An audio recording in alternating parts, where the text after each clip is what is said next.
मजबूतीने जी आहे आमची बाजू मांडली आणि ती बाजू मांडली नाही तर प्रूफ देऊन बाजू मांडली की कशी आमची केस जी आहे ती स्ट्रॉंग आहे। कागदपत्री जे आहे त्याच्या माध्यमातून त्यांनी आमची बाजू मांडली। समोरूनही बाजू मांडली गेली होती। बाजू मांडत असताना वारंवार ज्या दिवशी हिअरिंग आम्ही बऱ्याच वेळा आम्ही तिकडे त्या हिअरिंगसाठी सुद्धा गेलेलो होतो।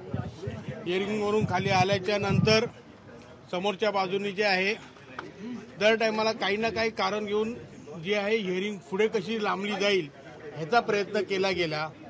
जे घडलंच नाही तिकडे कोर्टामध्ये ते जे आहे खाली बोललं गेलं। अशा रीतीने जे आहे एक गैरसमज जे आहे पसरवण्याचं काम सुद्धा समोरच्या बाजूने केलं गेलं।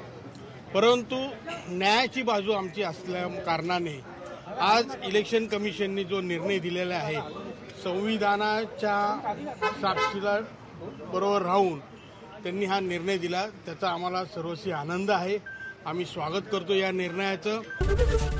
एबीपी माझा, उघडा डोळे बघा नीट।